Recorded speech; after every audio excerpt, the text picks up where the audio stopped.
Well, it's been nearly 2 weeks since the start of the government shutdown, and social services around the country are seeing the effects. Our Maddie Himes brings us the status of one program seeing families in need, but funding is in flux. The Special Supplemental Nutrition Program for Women, Infants, and Children, or WIC, provides services to nearly 60,000 families across the state.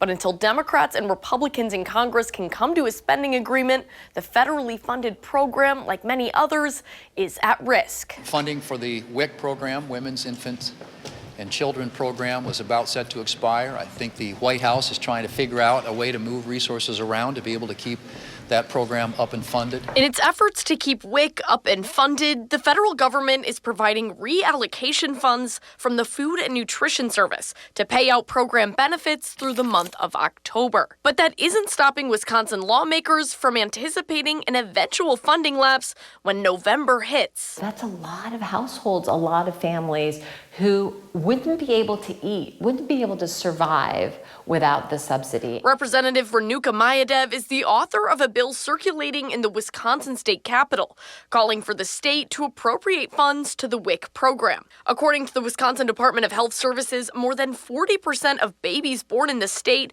benefit in some way from the program's grocery subsidies, immunization screenings, and breastfeeding supports. If that stops coming from the federal government, I thought it's our obligation to make sure that new mothers and children, the majority of participants on WIC, are children. We cannot let them go hungry. Mayadev says if the bill passes, we can use state funding to backfill the shortcoming. Families can avoid any gap in benefits, and the state can ask for federal reimbursement when the shutdown ends. The legislation is currently circulating for co-sponsorship. For now, all WIC benefits, appointments, and services continue to be available.